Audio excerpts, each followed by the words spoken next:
এক, দুই, তিন, চার, পাঁচ,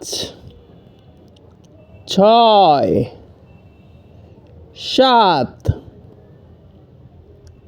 আট, নয়, 10।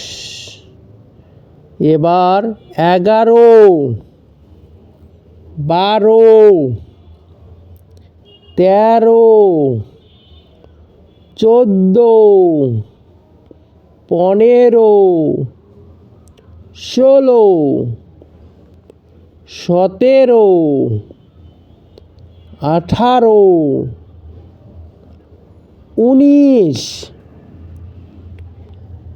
20। এই হলো 1 থেকে 10, 20 পর্যন্ত পড়া।